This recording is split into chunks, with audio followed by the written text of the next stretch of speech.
dear friends. Freedom in the mind, strength in the words. Freedom in the mind, strength in the words. Pride in our souls, zeal in our hearts. Let's salute our great country on Republic Day. Today, we all Gonna be Mumbai Wada Bhau political leaders to lead in right direction.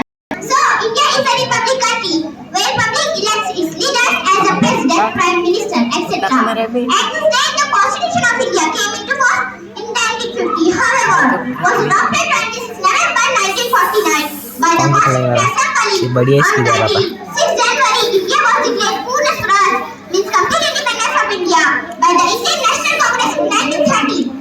That's why 26 January was chosen to bring Indian Constitution into force. After its reinforcement, our country was declared a sovereign, secular, socialist and democratic republic by the Constitution. Our Constitution assures the citizens of India about justice, liberty and equality among them. Our Indian Constitution was drafted by the Constituent Assembly on 389 members. It took around 3 years, actually 2 years, 11 months and 18 days to be returned. A drafting committee was set up by the Constituent Assembly on 29th of August 1947 to draft the Constitution under the chairmanship of Dr. B.R. Ambedkar. The name of our great Indian leaders and freedom fighters are Mahatma Gandhi, Bhagat Singh, Chandrasekhar Azad, Lala Lajpat Rai, Sardar Vallabhbhai Patel, Lal Bahadur Shastri, etc. They fought continuously against the British to make India a free country. We can never forget the sacrifices towards our country. We should remember them on such great occasions and salute them.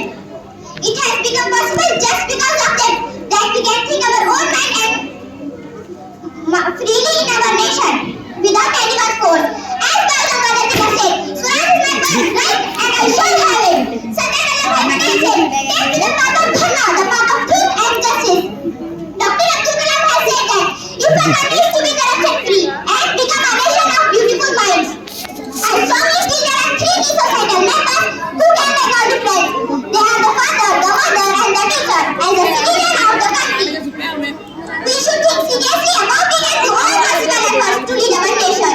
Our first Indian president was Dr. Rajendra Prasad, who said that you find the whole of this vast land brought together under the jurisdiction one constitution and one union which takes over responsibility for the welfare of more than 390 million men and women inhabiting. How shaped to say that still we are fighting with crime, corruption and violence in the form of terrorists, rape, death, threats, strikes, etc. in our country.